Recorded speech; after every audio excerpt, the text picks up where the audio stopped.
Want to share my generator build going on. This isn't an over unity device itself. This is just going to be a generator, an AC generator, so I could have a mechanical means to produce a decent amount of amperage and voltage to test with, because I don't always like using a power supply and battery. I want to see mechanical power going in for reasons that I have explained in past videos, but I'll be explaining again in the future. Anyway, this is the stator.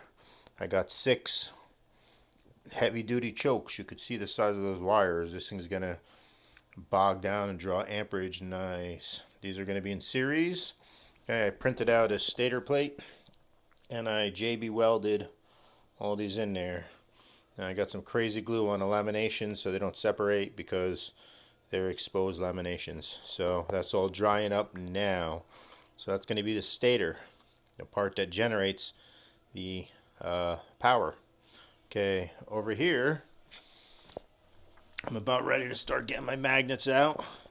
This is a treadmill motor, nice heavy duty treadmill motor, 2.26 horsepower. Okay, it'll run on DC pretty easy, and this is going to be my 6 40mm magnets that's going to epoxy onto the big flywheel. So that thing is going to go on there. It has a little raised. I don't like this, so I'm going to have to print out a spacer underneath it because I want this to be flush, because I want these magnets to be just about, you know, as little as gap as possible. Maybe a little gap, but anyway.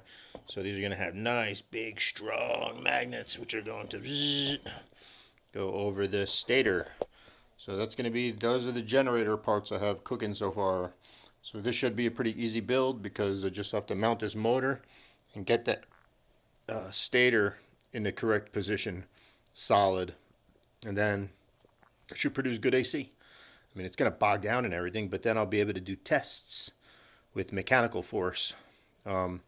So I'm not feeding any weird power into negatives of batteries and all that such like that. So if there is any effects, speed up effects or anything, I'll be able to notice it instead of just going into a battery. So that's what I'm building. I will post it when I get it together and I'll show you it working. I'm expecting it to do pretty good because I've had a system like this before with 6 big magnets on those kind of coils, and it produced a considerable amount of current, and I was quite happy with it. But I took it apart because it wasn't made as I like it, and this one's going to be the best one I've made yet. Again, it's not an over unity attempt, it's just a regular generator. So we'll see.